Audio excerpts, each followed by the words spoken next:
So, my name is Brian Lewis. I'm an attorney with the Navajo Nation Department of Justice.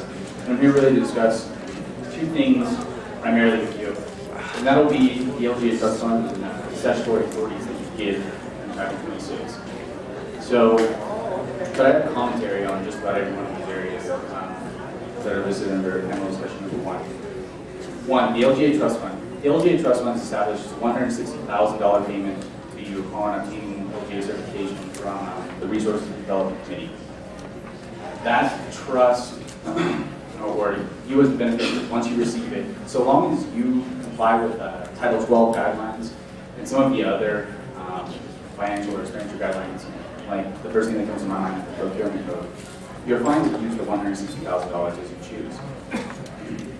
This means that people can't get into your way. I mean, it's not something like the DCE or LGSC or President's Office or the Council can't direct.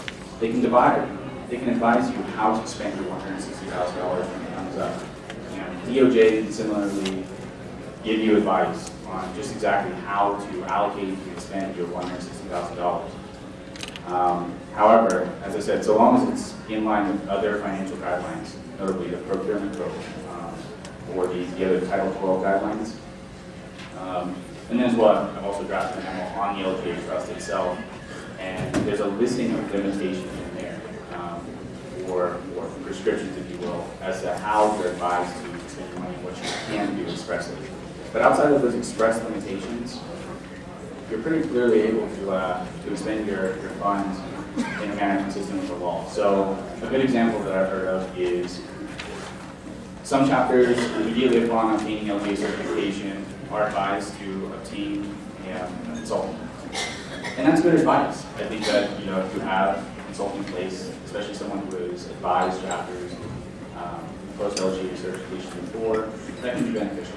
However, nothing mandates you to hire a consultant. If in the end that you believe that instead you're like to hire community members or pay a certain size of community members, so long as it's done in accordance with the laws, namely the ethics and government law. So you're not engaging in any kind of you're not hiring all your brothers and sisters with the residue selecting and making sure that they get in. So long as you comply with that law, if you really want to make members of your community the person who decide, let's say, how you're going to design an AFOG, if that's what you elect to do, although you don't have to, then you can do so. I would just run through the normal statutory text as to how you're spending the money. Going to statutory authorities that you get, this is very important. I think this is probably centrally salient or an important matter for LGA certified chapters, Title 26. The real big picture notion behind LGA certification, what you get once you're certified, is that the central government, the Navajo Nation, has historically held all of the power.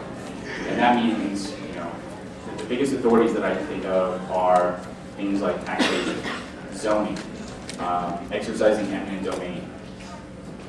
Now, with Title 26, that all changed. And it created the mechanisms for what I call the devolvement of power. So a little bit of power comes from the central government to your community.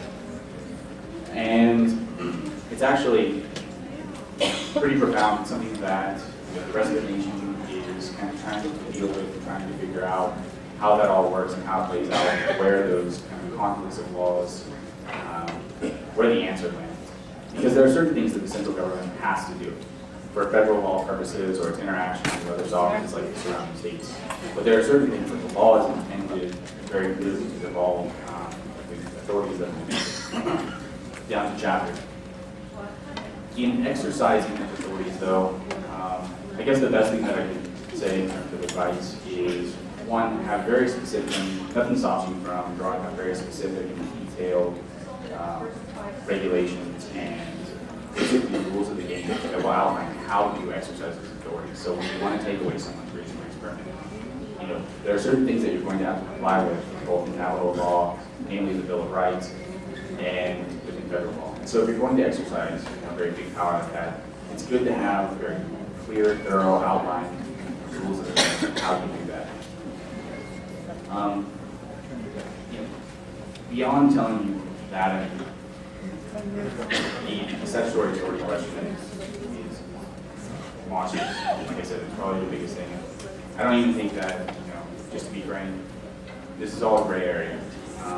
This is all kind of a very new place for the Navajo Nation legally and politically. So as your elected officials and as chapter officials are figuring this out, lawyers have, maybe a little bit better take on it because we've been sitting in an office and batting this around and reading all the texts and going through things. But I think there's a lot of indefiniteness with the law, and it's going to have to be figured out. And some of it's not meant for lawyers to figure out. Some of it's meant for, a lot of it is meant for the local people. I mean, that's really the intent of the Local Governance or Local Empowerment Act.